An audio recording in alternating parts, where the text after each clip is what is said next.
नमस्कार, बहुत स्वागत है आप सबका। आप देख रहे हैं टॉप 5, जिसमें हम 5 एंकर आपको बताते हैं शाम को 5 बजे तक की 25 खबरों का पूरा अपडेट। शुरू करते हैं आज की सबसे बड़ी अहम खबरों का सिलसिला और देखते हैं ओरछा में एक बयान कैसे सामने आया। तो आपको बता दें, ओरछा में जगत गुरु रामभद्राचार्य ने बिना नाम लिए अवि मुक्तेश्वरानंद पर निशाना साधा। कहा कि वो शंकराचार्य ही नहीं है, उसको क्या मैं बोलूं, ये उनका कहना है। वो उद्धव ठाकरे को मुख्यमंत्री बनाने की बात कर रहे हैं। उनमें आचार्य का कोई गुण नहीं है, उस पर दहशतगर्दी का केस चलना चाहिए। ये सारी टिप्पणियां उन्होंने की हैं बिना नाम लिए। सुनिए। जिसको जिसका विरोध करते मैंने करें। अब एक व्यक्ति का नाम लिया रामचंद्र दास ने, मैं तो कह रहा हूं वो शंकराचार्य ही नहीं तो क्या करें उसको। जो शंकराचार्य ही नहीं है, अब कुंडली बोलूंगा तो बहुत बुरा लग जाएगा। जो कश्मीर में 370 धारा को वापस लाने की बात कर रहा हो, जो उद्धव ठाकरे को मुख्यमंत्री बनने की बात कर रहा हो और जो बाला साहब ठाकरे को जनाब कह रहा हो, वो कोई शंकराचार्य है क्या? मैं तो पहले से कह रहा था, पहले ही दिन मैंने कह दिया ये शंकराचार्य नहीं है, इसमें आचार्यत्व का कोई गुण नहीं है। इस पर तो देशद्रोह का मुकदमा चलाना चाहिए।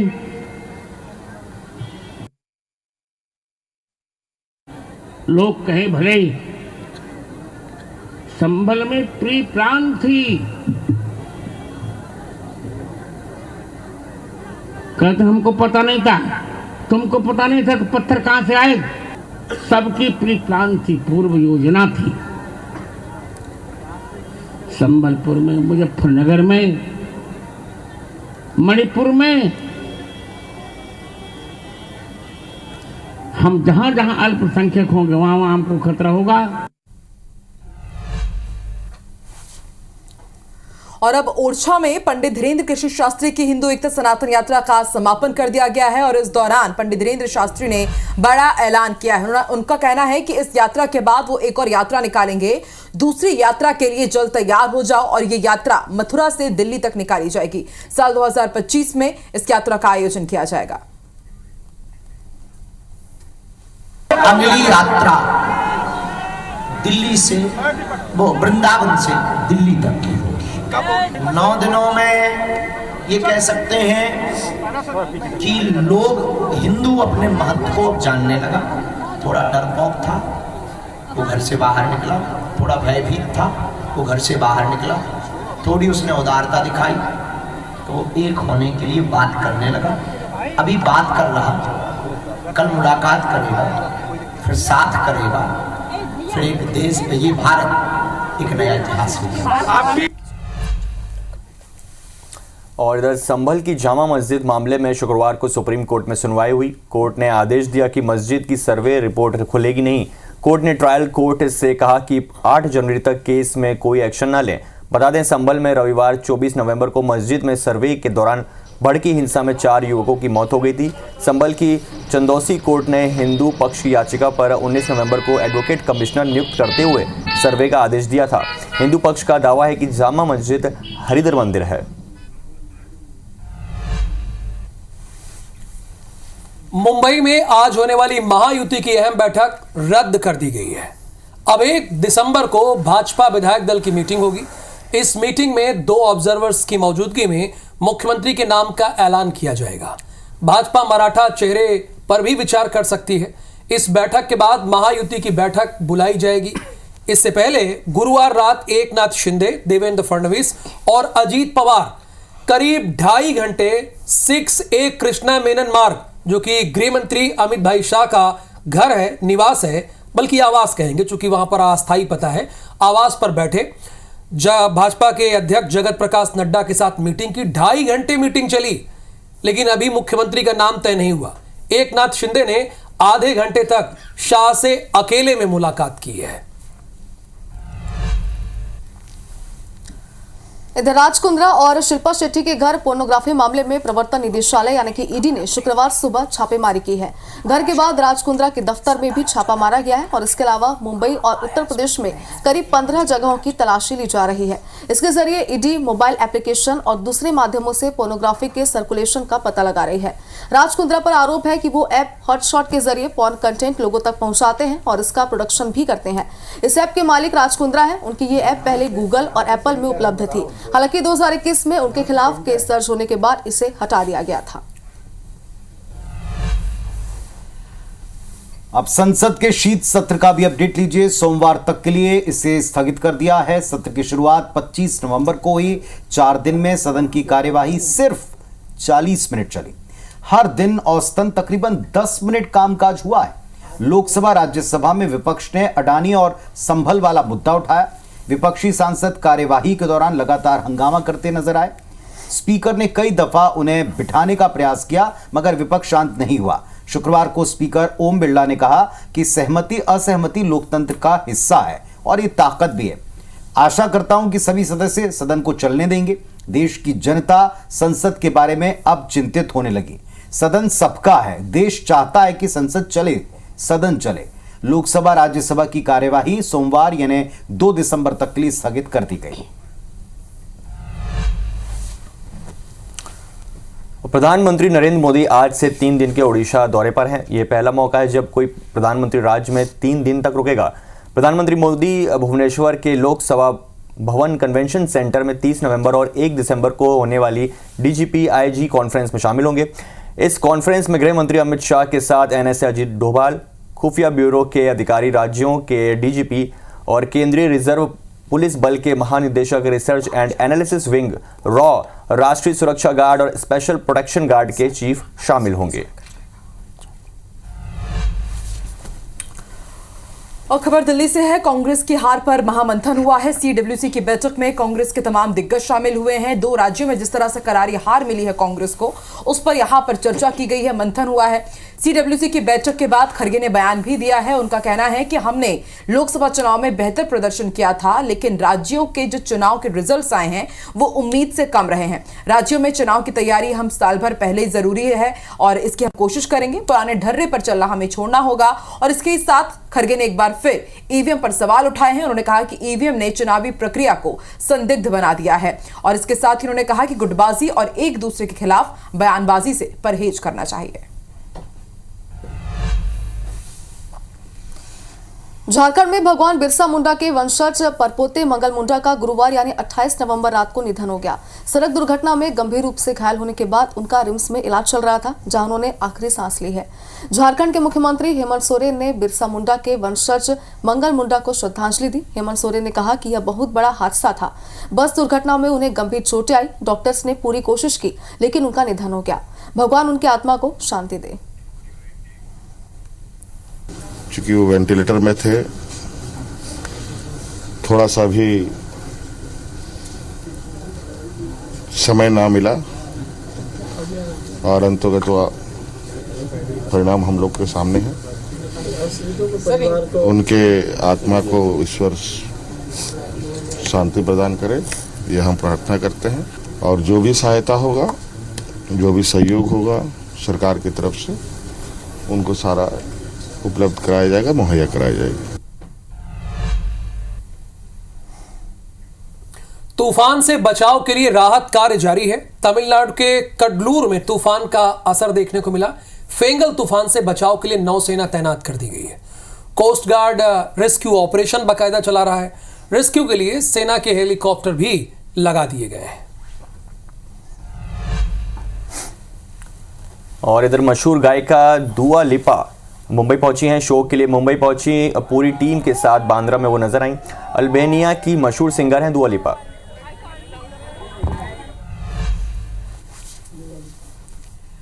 मध्य प्रदेश में मुरैना में जिले के प्रभारी मंत्री और राजस्व मंत्री भी हैं करण सिंह वर्मा। बागेश्वर महाराज की यात्रा पर उन्होंने अपनी तरफ से कहा कि ये काबिले तारीफ है।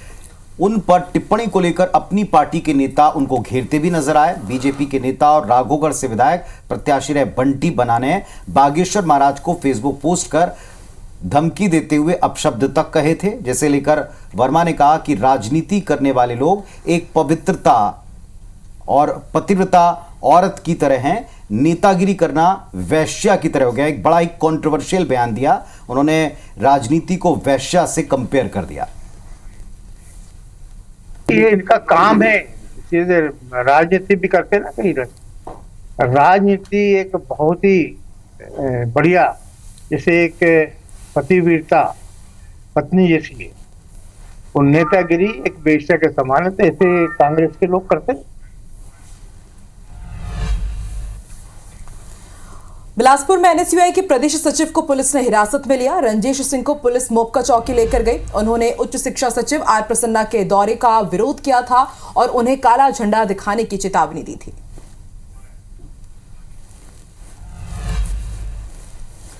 और शराब घोटाले के आरोपी अनवर ढेबर की जमानत याचिका खारिज हो गई है। सुप्रीम कोर्ट ने अनवर ढेबर की जमानत याचिका खारिज कर दी। दरअसल आरोपी की मेडिकल रिपोर्ट कोर्ट में गलत साबित हुई है। इधर ईओडब्ल्यू ईडी के आरोपियों की मेडिकल रिपोर्ट में खुलासा हुआ है कि आरोपी एक ही डॉक्टर की बनाई रिपोर्ट पेश करते थे, जिसे लेकर जांच एजेंसियों ने डॉक्टर से भी पूछताछ की थी, जिसके बाद डॉक्टर ने स्वीकारा कि उसने बिना जांच के ही मेडिकल रिपोर्ट बना दी थी। खबर आरंग से है। आरंग में रेत खदान की अवैध नीलामी मामले में सरपंच और सरपंच के पति, इनको मिलाकर कुल 16 लोगों पर एफआईआर लिखी गई है। आरंग के गांव में रेत खदान की नीलामी हुई थी, जिसमें 1 करोड़ 4 लाख रुपए सालाना की दर पर नीलामी की गई। अब भाई ये कौन लोग होते हैं जो नीलामी कर रहे हैं? गांव में नीलामी हो रही है। इस नीलामी का वीडियो हमारे पास है, ये वीडियो भी अब वायरल हो रहा है, जिसके बाद रायपुर कलेक्टर के आदेश पर कार्रवाई की गई है कि ये हो क्या रहा है। आरंग में गांव में नीलामी की बोली लग रही है।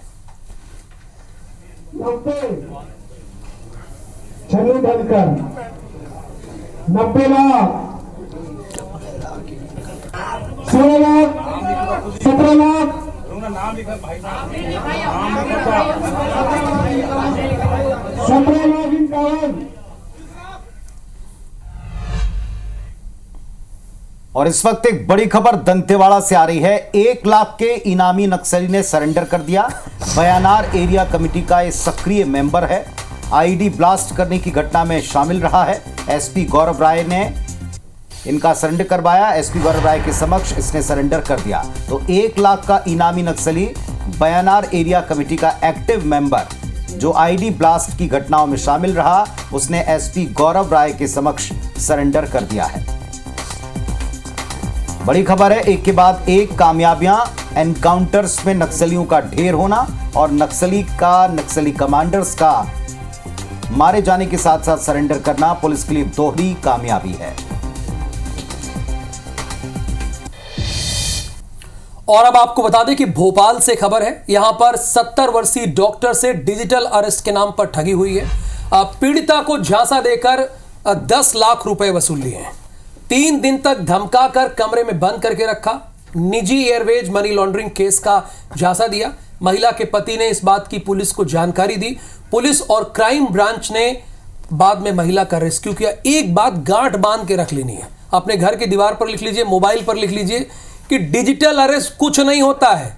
तो किसी के झांसे में नहीं आना है, ना ईडी, ना सीबीआई, ना पुलिस, ये कोई ऐसे डिजिटल अरेस्ट नहीं करती है। इसको नोट कर लीजिए बाकायदा।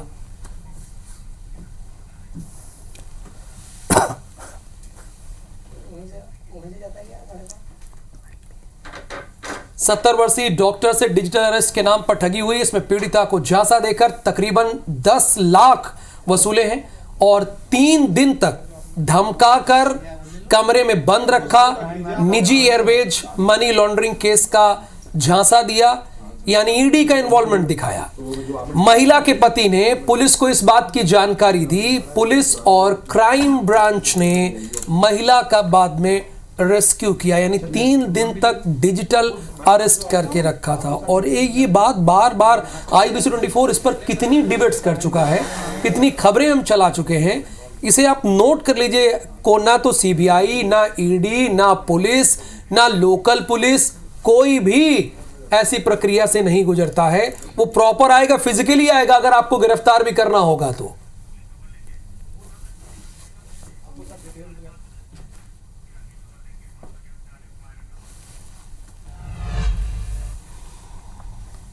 तो IBC 24 आपको बार बार आगाह करता है, इस पर डिबेट करता है, केवल इतना करने के लिए कि आप अलर्ट रहें। इस तरह के मामले बहुत बढ़ गए हैं। मध्य प्रदेश का इंदौर हो, भोपाल हो, पढ़े लिखे लोग, संपन्न और समृद्ध लोग इसके झांसे में ज्यादा आए हैं, उनसे करोड़ों रुपए तक की ठगी हो गई है। ऐसे ही मामले कहां कहां सामने आए, क्या कार्रवाई हुई, क्या रिकवरी हो पाई, एक स्पेशल रिपोर्ट हमने तैयार की है। 5:30 बजे इस स्पेशल रिपोर्ट को देखना मत भूलिएगा। और फिलहाल एक बड़ी खबर और आ रही है, रायपुर से बड़ी खबर है। साइबर फ्रॉड रोकने के लिए SSP संतोष सिंह ने पहल की है। शहर भर में बैंक मैनेजर्स की मीटिंग ली है। बैठक में 200 से ज्यादा बैंक मैनेजर्स शामिल हुए हैं। पुलिस कंट्रोल रूम में बैठक जारी है। ठगी को रोकने के लिए पुलिस की कवायद है। पुलिस भी चिंतित है। साइबर फ्रॉड रोकने के लिए SSP संतोष सिंह ने शहर भर के बैंक मैनेजर्स को मीटिंग के लिए बुलाया। 200 से ज्यादा बैंक मैनेजर इस मीटिंग का हिस्सा हैं। पुलिस कंट्रोल रूम में मीटिंग अभी भी जारी है। ठगी कैसे रोकी जाए, साइबर फ्रॉड कैसे कम किया जाए, इस पर बात हो रही।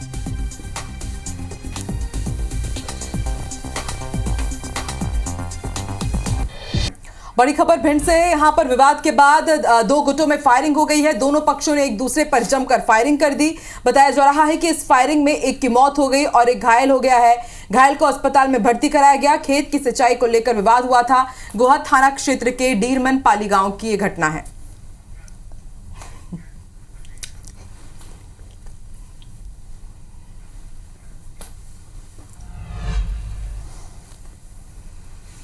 और खंडवा से अगली खबर है। खंडवा में मशाल जुलूस के दौरान बड़ा हादसा हो गया। मशाल जलाने के दौरान एकाएक आग भभक उठी, जिससे जुलूस में शामिल तकरीबन 50 लोग झुलस गए। यह हादसा गुरुवार देर रात को हुआ। आग भड़कने के बाद मौके पर भगदड़ जैसे हालात बन गए, जिससे कई लोग घायल भी हो गए। घायलों को जिला हॉस्पिटल में एडमिट करा दिया गया। यहां सिमी आतंकियों की ओर से तिहरे हत्याकांड की बरसी को लेकर मशाल मार्च निकाला गया, जिसका समापन शहर के घंटा घर पर होना था। इसी दौरान मशालों को नीचे रखते समय अचानक आग भभक उठी, जिसकी चपेट में कई लोग आ गए। मशाल मार्च से पहले हुई श्रद्धांजलि सभा में हैदराबाद के विधायक टी राजा भी शामिल हुए थे।